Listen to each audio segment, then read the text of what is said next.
মাত্র 10 থেকে 12টা ভাব সম্প্রসারণ পরেই তোমার এইচএসসি পরীক্ষায় 100% কমন। আজকে আমরা ছোট্ট একটা ভিডিওতে ভাব সম্প্রসারণের ফাইনাল সাজেশনটা নিয়ে কথা বলবো।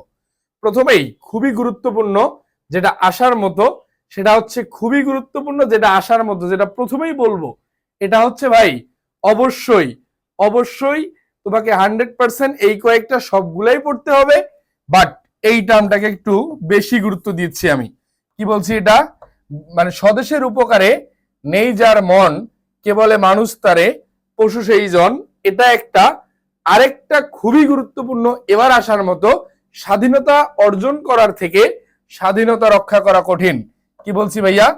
স্বাধীনতা অর্জন করার থেকে স্বাধীনতা রক্ষা করা কঠিন। স্বাধীনতা অর্জন করার থেকে স্বাধীনতা অর্জন করার থেকে স্বাধীনতা রক্ষা করা কঠিন, খুবই আসার মতো।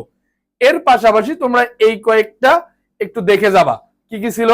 সাহিত্য জাতির দর্শন স্বরূপ, সকলের তরে সকলে আমরা, প্রত্যেকে মোরা পরের তরে, ক্ষুধার রাজ্যে পৃথিবী গদ্যময়, জ্ঞান যেখানে সীমাবদ্ধ, বুদ্ধি সেখানে আড়ষ্ট, মুক্তি সেখানে অসম্ভব, প্রাণ থাকলেই প্রাণী হয় কিন্তু মন না থাকলে মানুষ হয় না, পড়িতে বই আলোকিত হয় না, পড়িলে বই অন্ধকারে রই, না পড়িলে বই অন্ধকারে রই। এরপরে দেখো, গতি যার নিঃসহ নিঃসে দুর্মতি, রাত যত গভীর হয় কি প্রভাত তত নিকট।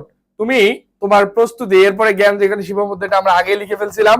কীর্তিমানের মৃত্যু নেই, দুর্জন বিদ্যান হলে পরিত্যাজ্য, যে সহে সে রহে, বিশ্বে যা কিছু সৃষ্টি মহান, যে বিশ্বে যা কিছু সৃষ্টি চিরকল্যাণকর, অর্ধেক তার করিয়াছে নারী, অর্ধেক নার নর। পড়ছো অনেক কিছু, এই কয়েকটা ভাব সম্প্রসারণ না পড়ে পরীক্ষা হলে যাবে না। যারা ভিডিওটা প্রথম দেখছো, আমাদের সাইদ সজীব স্যার পেজে তোমরা ফলো করে রাখতে পারো, সকল প্রকার সাজেশন এখানে দেয়া হচ্ছে। আর হ্যাঁ, সবাই ভিডিওটা একটু শেয়ার করে জানিয়ে দিবা ভাইয়াকে। আল্লাহ হাফেজ। এইচএসসি পরীক্ষায় ভালো কিছু হবে এই প্রত্যাশায়। দেখা হবে দেশ সেরা বিদ্যাপীঠ ঢাকা বিশ্ববিদ্যালয় ক্যাম্পাসে ইনশাআল্লাহ।